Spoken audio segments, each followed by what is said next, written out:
Kurz nach 8 und ich bin schon wieder unterwegs. Viel sehen kann ich wenig, aber es ist angenehm mild. Ich fahre jetzt zur Strecke zurück, zum eigentlichen Track. Das sind so 2-3 Kilometer Richtung Küste wieder zurück. Dann geht es weiter Richtung Norden.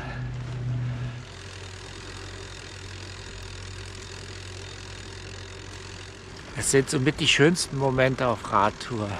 Alles zusammengepackt, die ersten Meter geradelt und dann kommt das Bewusstsein. Der ganze Tag mit Fahrradfahren und schönen Erlebnissen liegt noch vor mir.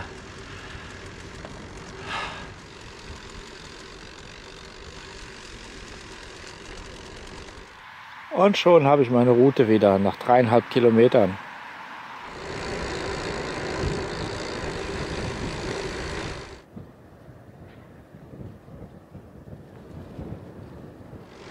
Und jetzt führt die Piste über den Strand.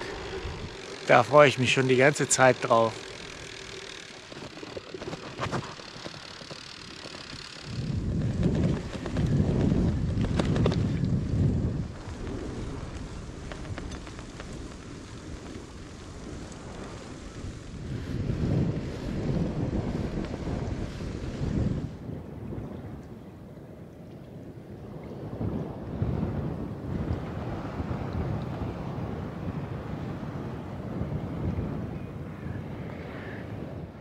Hier mündet dann die Straße einfach in den Sand, in den Strand. Richtig cool. Aber jetzt geht's wieder auf normale Wege, auf der anderen Seite von den Dünen.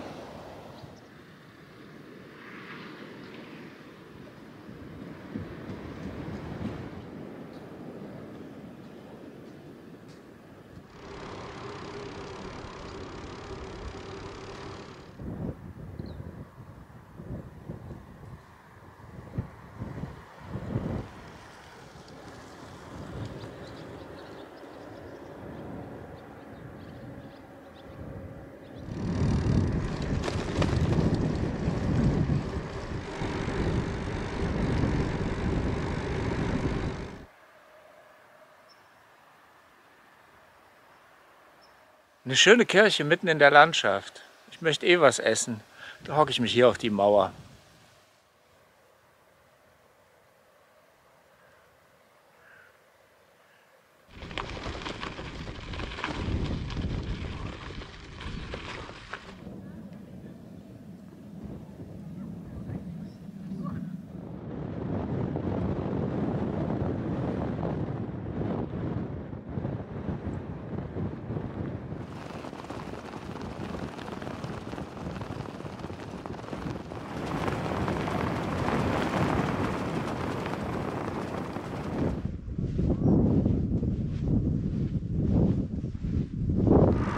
Echt sehenswert, dieser Leuchtturm mitten in den Wanderdünen. Klasse.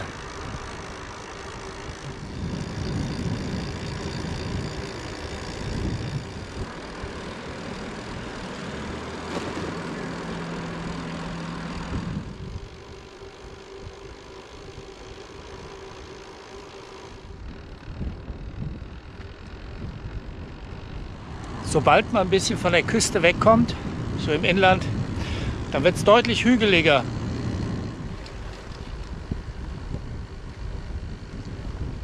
– 13 Uhr und eine perfekte Pausenbank im Schatten im Wald. Ich koche mir jetzt gerade ein bisschen Reis, da habe ich Lust drauf.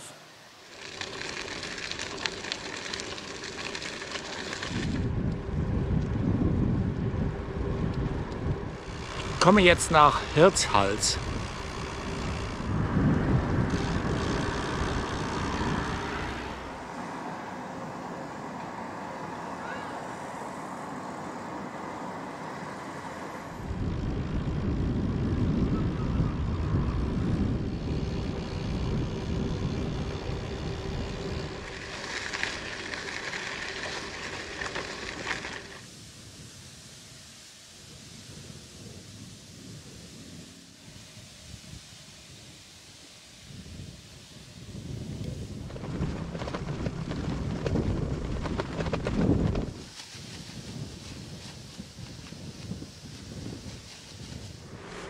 in Tverstedt, Supermarkt, 16 Uhr, ja, ist gleich, 80 Kilometer. In 4,5 Kilometern ein Shelterplatz. Den schaue ich mir als erstes mal an. Dann bin ich heute vielleicht etwas früher als gestern.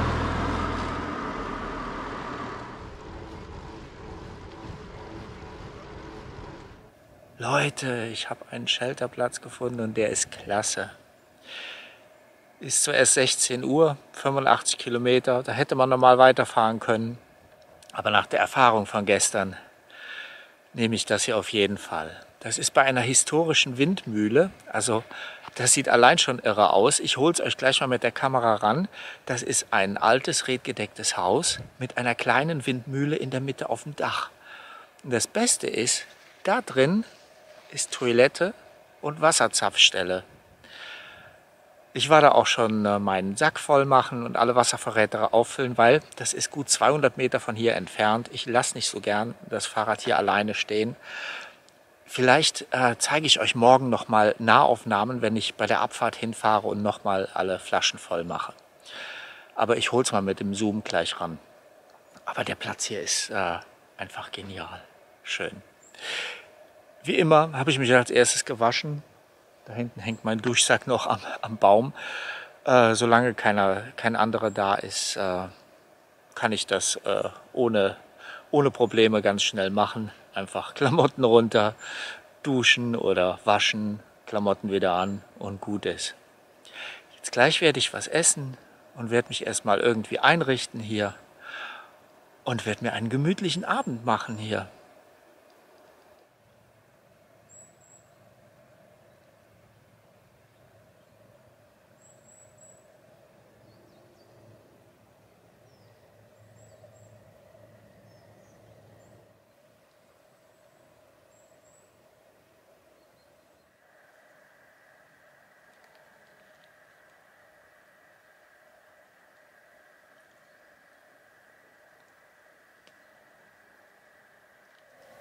Das hier ist ein richtig guter Platz.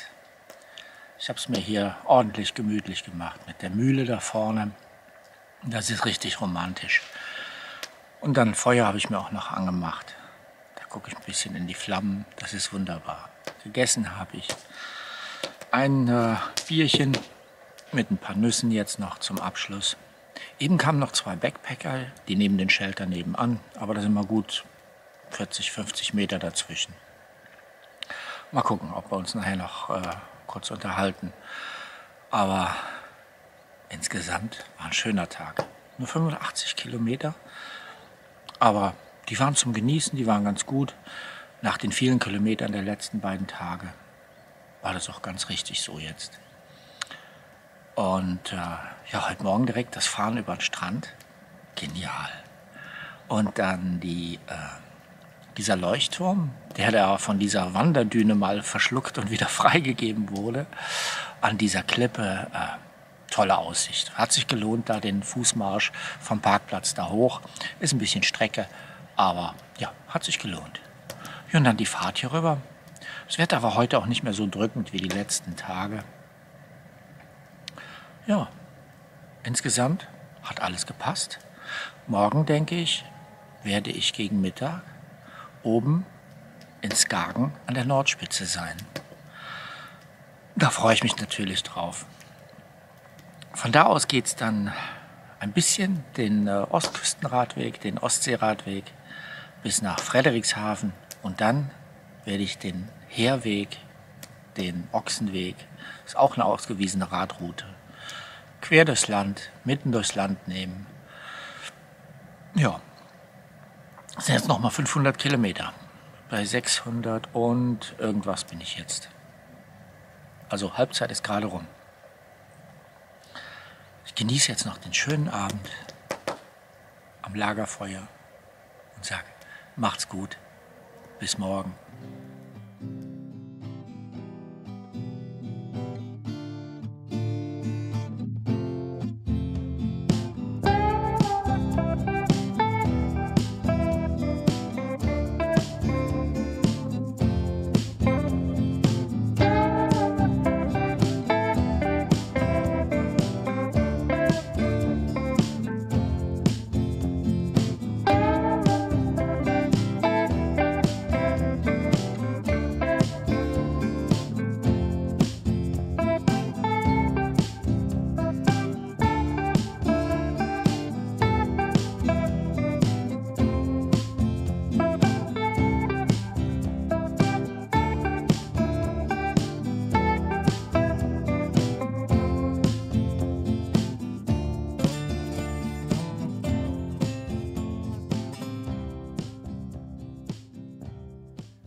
Guten Morgen. Ich habe gut geschlafen. Es war ein schöner Abend gestern am Lagerfeuer. Die Nacht ist wieder mild gewesen, sehr ruhig. Das war klasse. Ja, heute geht es auf die letzten Kilometer Richtung Skagen. Ich freue mich drauf. Aber zunächst mal hier bin ich an der Mühle gewesen, denn die ist ca. 200 Meter entfernt von den Sheltern. Denn in der Mühle ist Toilette und ein Waschplatz. Und das Ding ist gleichzeitig ein Museum. Es ist eine alte Stockwindmühle. Also ein kleiner Windmühlenstock oben auf dem Dach, Mahlwerk innen. Ich habe es versucht mal aufzunehmen. Ja, das ist wirklich toll. In so ein historisches Gebäude wird dann einfach das Praktische, eine Toilette und die Waschgelegenheit reingebaut. Das finde ich super. Bisher wirklich einer der besten Shelterplätze, die ich hier hatte. Mal gucken, was noch kommt. Aber heute kommt erstmal Skagen und das dänische Nordkap sozusagen, also die nördlichste Spitze. Und da geht's jetzt hin.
Skagen, der Ort, den habe ich erreicht.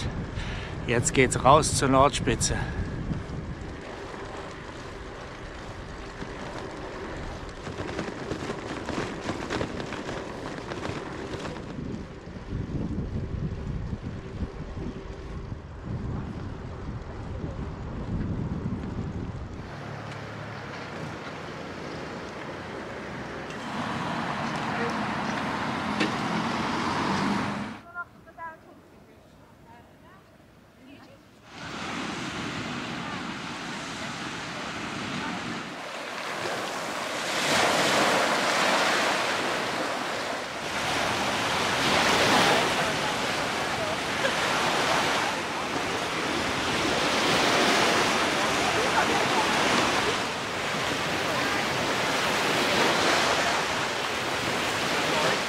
Ihr seht ja selbst, was hier los ist.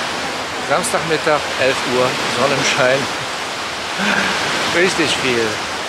Das Anstellen, um die Füße vorne an der Spitze in die Fluten zu halten, das erspare ich mir. Mir reicht es, dass ich hier bin. Das ist ein schöner Moment.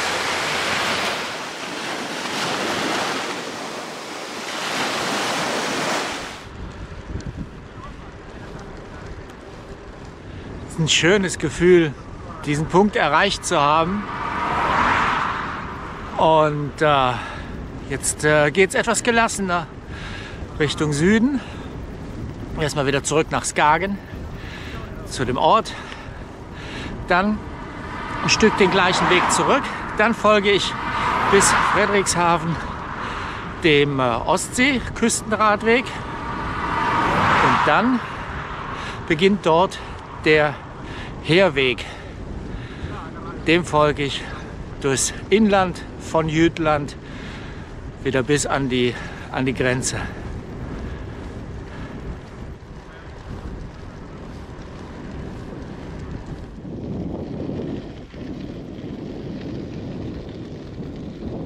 Raus aus dem Menschengetümmel, Zeit für eine Pause.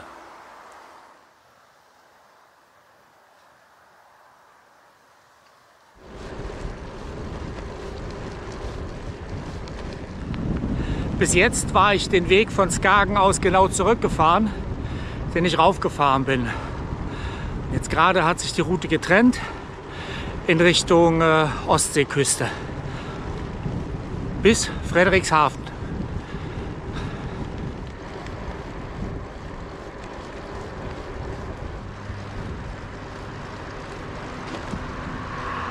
Aalbeck war jetzt mit 4 Kilometern angegeben. Frederikshavn mit 29. 13:40 Uhr. Denke mal, dann werde ich irgendwo hinter Frederikshavn heute einen Shelterplatz suchen.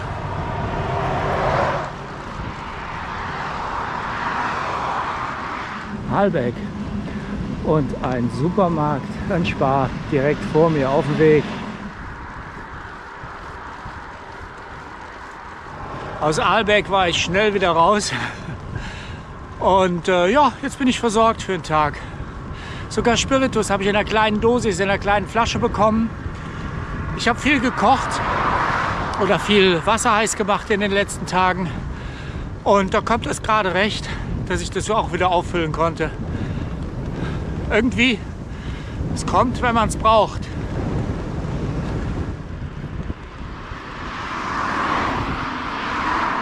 Richtung Frederikshavn geht es einfach schnurgerade an der Landstraße lang. Im Sonnenschein, bei Gegenwind, das zehrt ein bisschen. Und jetzt quietscht hier die Kette auch noch ein bisschen. Mal gerade angehalten, was trinken und ein bisschen Kettenfett drauf.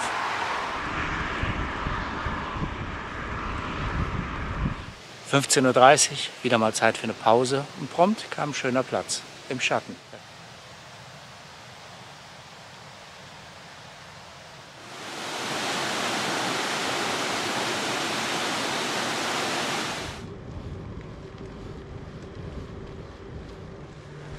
Ich habe jetzt wieder mal ein bisschen auf der Karte gestöbert und nach Shelterplätzen Ausschau gehalten. Also es sieht so aus, um Frederikshavn fahre ich eigentlich großräumig drumherum, was mir auch recht ist.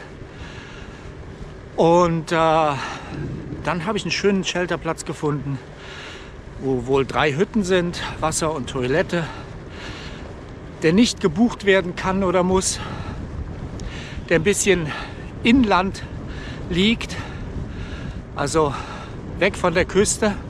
Und da hoffe ich einfach mal, dass genug Platz ist. Allerdings ist da ein bisschen Anfahrt nötig, liegt zwar auf der Strecke, aber das sind jetzt mal bestimmt noch geschätzt 30 Streckenkilometer. Aber geht mir gut, ich habe mich versorgt, das läuft also. Dann mache ich das einfach mal.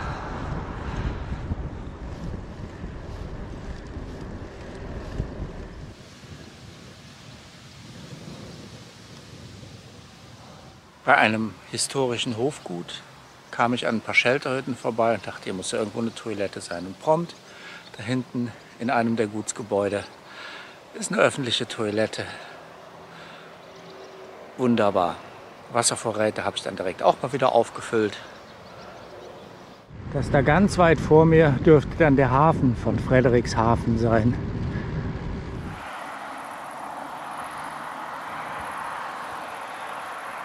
Der Heerweg Nummer 3, das wird mein Begleiter für die nächsten 500 Kilometer.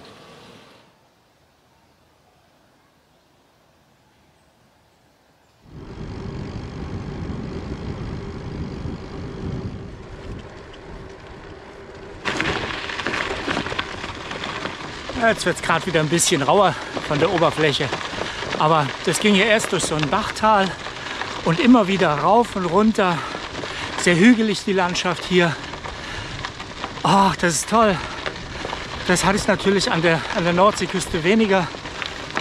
Und das ist gerade mal wieder schön, ein bisschen rauf und runter zu fahren. Und hier im Inland kaum Wind.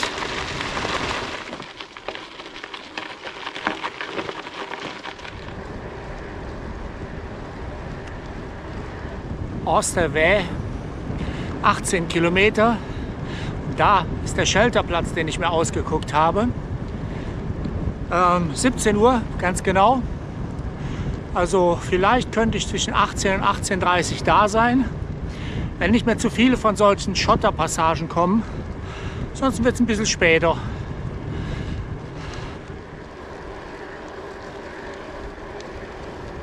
Bei Herwegen links ab.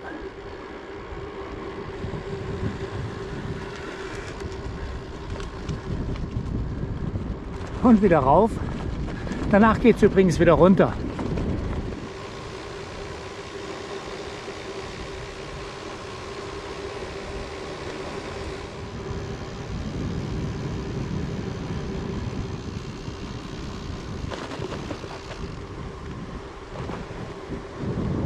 Osterwey 12.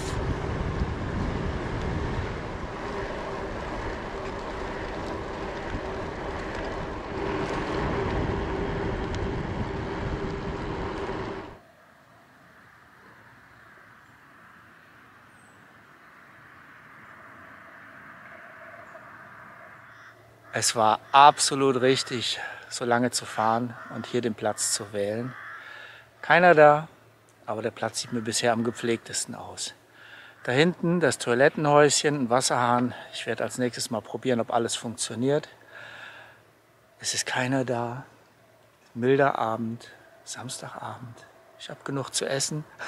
Aber 500 Meter weiter da oben sind 2 Supermärkte, die alle Tage bis 21 Uhr geöffnet haben. Also perfekt. 111 Kilometer. Aber es hat sich gelohnt, hierher zu fahren. Der Platz ist wirklich klasse. Hier zeige ich jetzt mal meinen Duschsack. 20 Liter Wasser passen da rein. Und dann ist hier unten so ein Zapfhahn dran. Den hänge ich dann wie hier jetzt einfach irgendwo hin, nachdem ich ihn voll gemacht habe. Klar, Kaltwasser ist ein bisschen erschreckend am Anfang, aber jetzt fühle ich mich wieder sauber. Das ist ein richtig guter Start ins Ende vom Tag. Das hier muss ich jetzt auch mal gerade zeigen. Ich meine, spartanisch, aber für die Verhältnisse einfach gut.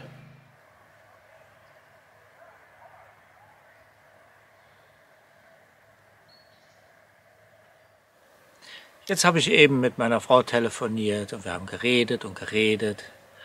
Jetzt habe ich euch fast vergessen. Es ist gleich dunkel. Ich hoffe, das Licht reicht noch. Aber irgendwie würde ich den Tag schon mal noch gerne Revue passieren lassen. Es war spannend, heute Morgen wach zu werden an diesem wunderschönen Shelterplatz, bei dieser historischen Mühle. Klasse. Es war richtig schön. Die Sonne kam dann raus. Es war nicht so diesig wie die letzten Tage. Ja, dann konnte ich losfahren und habe mich natürlich darauf gefreut, endlich nach Skagen zu kommen, endlich die Nordspitze zu sehen. Und es war das, was ich befürchtet hatte. Das war Massentourismus. Eine endlose Karawane schob sich da diesen Kilometer über diese Sanddüne, diese Sandbank bis zur Spitze rüber. Und ja, es standen immer mindestens ein Dutzend Leute an genau der Spitze, um dann zu warten, bis sie dran kamen, um mal da die Füße ins Wasser zu halten, dass ein Erinnerungsfoto geschossen werden kann. Das habe ich mir dann gespart. Ich war da. Das reicht mir. Und ja, und dann eben spannend der Weg hier runter, der Ostsee-Küstenradweg bis nach Frederikshafen. Nee, ist einfach nur an der Bundesstraße, ein getrennter Radweg an einer Landstraße, Bundesstraße, was auch immer, an einer Schnellstraße lang. Ich hatte auch noch ein bisschen Gegenwind, aber ja, das war leider nicht so doll, wie ich jetzt die letzten Tage erlebt habe. Aber ich kam natürlich gut voran. Das ist schön. Und Frederikshafen war relativ schnell umrundet. Städte mag ich ja eh nicht so. Ich glaube, das ist eher auch nur eine Hafenstadt, wo die Fähren abfahren, wo große Schiffe bedient werden an der Ostsee. Und dann hier rüber Richtung Inland, wo ich jetzt endlich auf dem Heerweg bin. Also der hat verschiedene Bezeichnungen. Heerweg, Pilgerweg, Ochsenweg. Es ist halt eine alte Route, eine alte Handels-, Militär- und Fernverbindungsroute. Und sehr viele Hügel, auf und ab, immer wieder. Und Asphalt und Schotter wechselt sich ab, aber natürlich nicht mehr diese unendlichen Ferienhaussiedlungen, wie ich sie an der Nordsee hatte, sondern wirklich eher die echten Dörfer, wo hier die Leute leben. Das ist mein erster Eindruck von den paar Stunden. Ich bin gespannt, wie sich das die nächsten Tage entwickelt, denn ich werde wirklich durch das Inland diesem Weg folgen, bis ich dann wieder unten an der Grenze nach Deutschland rauskomme. Also, morgen der nächste Tag. Macht's gut. Bis morgen.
Guten Morgen.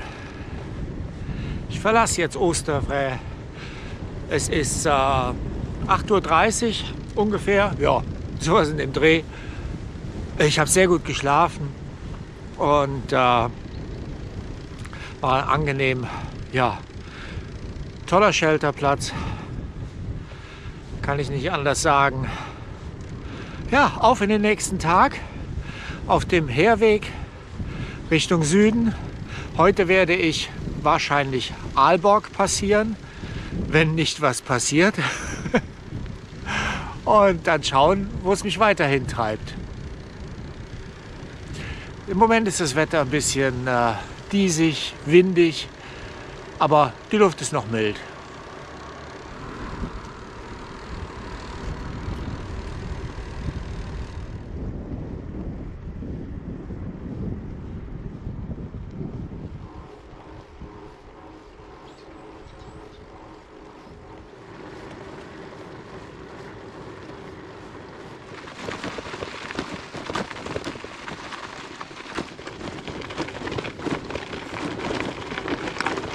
Nach mehreren Kilometern übelste Schotterpiste durch den Wald bin ich jetzt froh, dass ich hier ein Plätzchen gefunden habe. Es ist kurz vor 10. Ja, Zeit für ein zweites Frühstück, auch wenn es hier neben der Autobahn nicht ganz so ruhig ist. Aber das ist schon okay.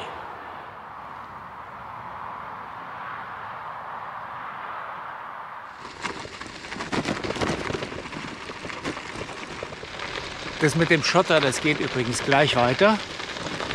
Auf der Karte mal geschaut, ich schätze mal noch so circa 10 Kilometer und dann komme ich eher wieder auf befestigte Straßen.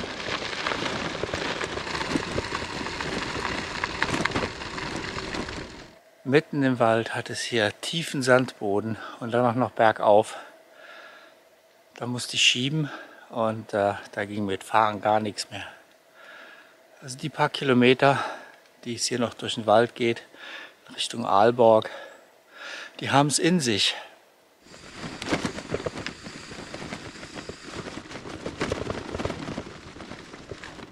Seit meiner Frühstückspause bin ich jetzt gerade eine Stunde weiter, aber nur ein paar Kilometer. Das letzte, das war jetzt echt, das war Single-Track durch den Wald, rauf und runter. Das würde ich ansonsten eigentlich nur mit dem MTB fahren. Aber nationale Fahrradroute Nummer 3, der Herweg, war ausgeschildert so. Also die Wegequalität, die ist sehr, sehr unterschiedlich. Also mit dem Mountainbike hätte das echt richtig Spaß gemacht, da durchzupflügen. Immer so leichtes Rauf und runter, kannst schön Tempo machen, schmale Wege durch den Wald, rechts, links, rauf, runter, einfach gut. Aber mit dem Packesel, ich hoffe, dass ich das schlimmste Stück jetzt hinter mir habe. Dagegen ist hier die Schotterpiste ja schon fast wieder glatt. Und ich freue mich immer noch, dass ich heute Mittag wahrscheinlich durch Aalborg durchkomme und dann von da aus weiterfahren kann. Der Herweg, der wird spannend.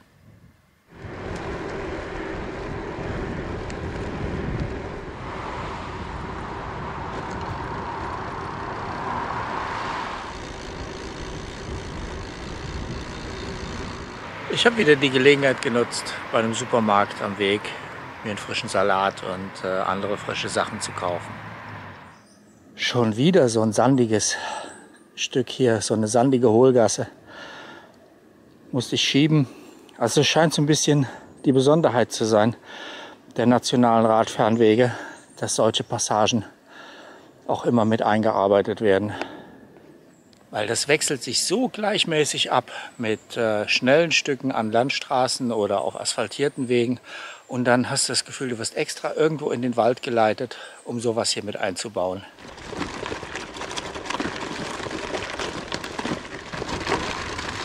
Und wieder ein Wanderweg.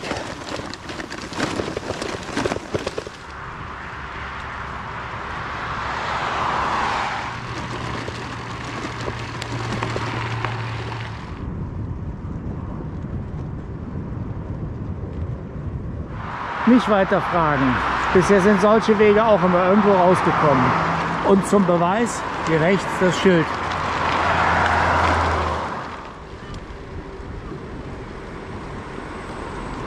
Hier in Aalborg endete der Weg plötzlich vor einem Baustellenzaun. Aber eine Umleitung gefunden. Die müsste gleich wieder auf dem Originaltrack rauskommen.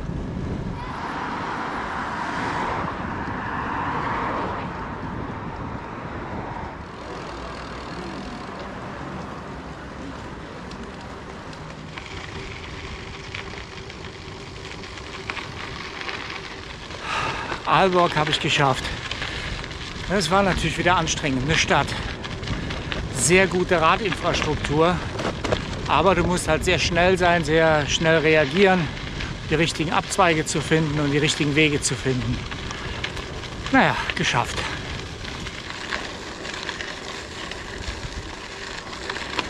(15:40 Uhr) und eine entspannte Fahrt über eine sonnige Landstraße. Wie immer um die Zeit gucke ich nach dem Shelterplatz.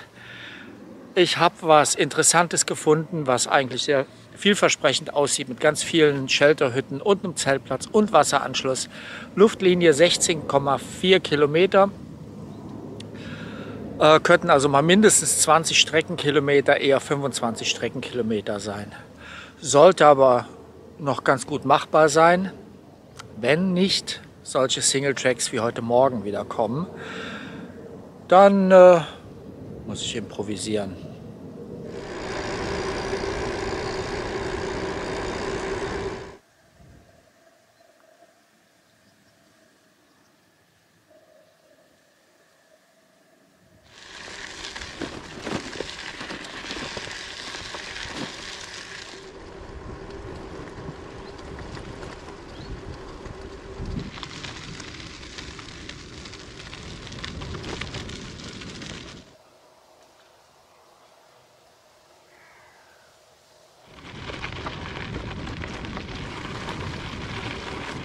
Shelterplatz gefunden.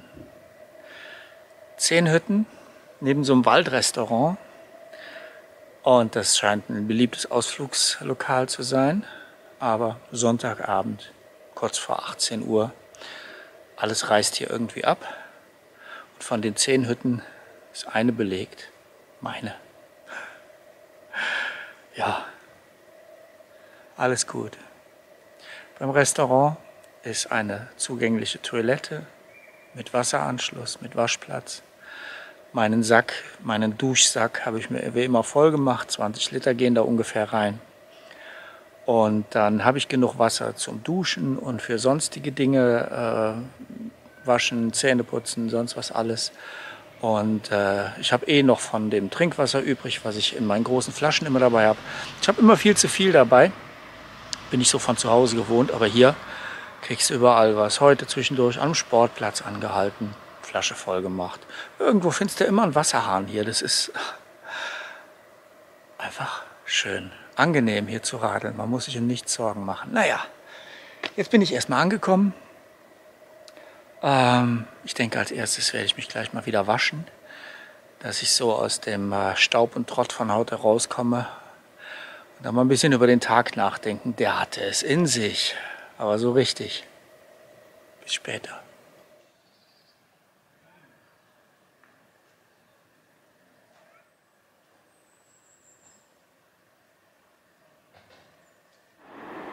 Es ist gleich 19 Uhr und ich bin immer noch alleine, der einzige Nutzer von den 10 Hütten hier. Dementsprechend habe ich mich ein bisschen ausgebreitet. Bin gewaschen, fühlt sich wie immer gut an. Und ja, jetzt mache ich mir was zu essen. Gibt eine Gemüsesuppe mit Nudeln, so eine Instant-Suppe, und die werde ich dann mit zusätzlichen Nudeln dann noch auffüllen und aufpeppen. Hinterher ein paar Kekse, ein paar Chips habe ich mir noch gekauft, genau. Die werde ich auch noch knabbern. Und dann, ja, die Sonne geht da hinten gerade unter. Heute wird es wahrscheinlich etwas früher dunkel, weil ich doch hier in dem Wald bin. Und werde wieder einen ruhigen Abend genießen. 104 Kilometer waren es heute schon wieder. Unglaublich. Hätte ich heute Mittag nie gedacht. Aber, naja, man weiß nie, was kommt.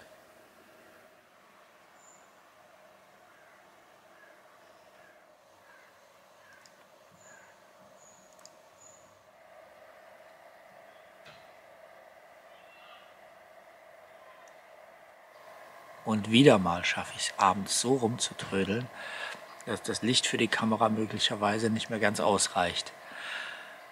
Ja, es war ein schöner Abend hier.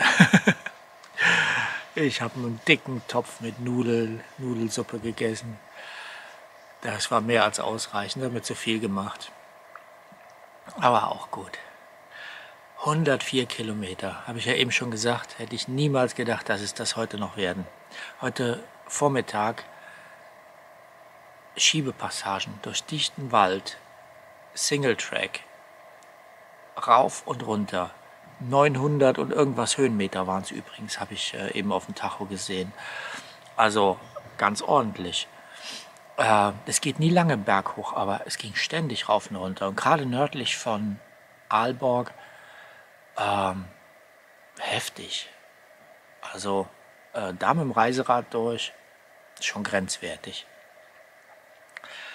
Und dann, ja, die Stadt ließ sich gut durchfahren, aber wie eine Stadt halt ist. Glück, dass es heute Sonntag ist, da war nicht ganz so viel Berufsverkehr und normaler Trubel da, aber trotzdem, ist immer anstrengend. Aber dann am Nachmittag, es lief. Also, das war einfach das Gewohnte. Schotterpisten, Landstraßen, und immer wieder wirst du durch so Naturschutzgebiete oder schöne Ecken geleitet. Ein schöner See, ein schöner Fluss, mal ein historisches Gebäude am Rand. Also auf jeden Fall sehenswert. Doch, ich bin gespannt, was da noch kommt. Heute bin ich erstmal froh, dass ich die 104 Kilometer geschafft habe. Etwas über 300 dürften es jetzt noch sein. Ja, ich werde wahrscheinlich hier eine gute Nacht haben. Es sind übrigens eben noch 2 andere Camper angekommen, die ein Shelter aber ein bisschen entfernt nehmen. Ja. Ich werde jetzt noch ein bisschen das Abendlicht genießen, ein paar Chips essen und dann nachher in meinen Schlafsack kriechen da.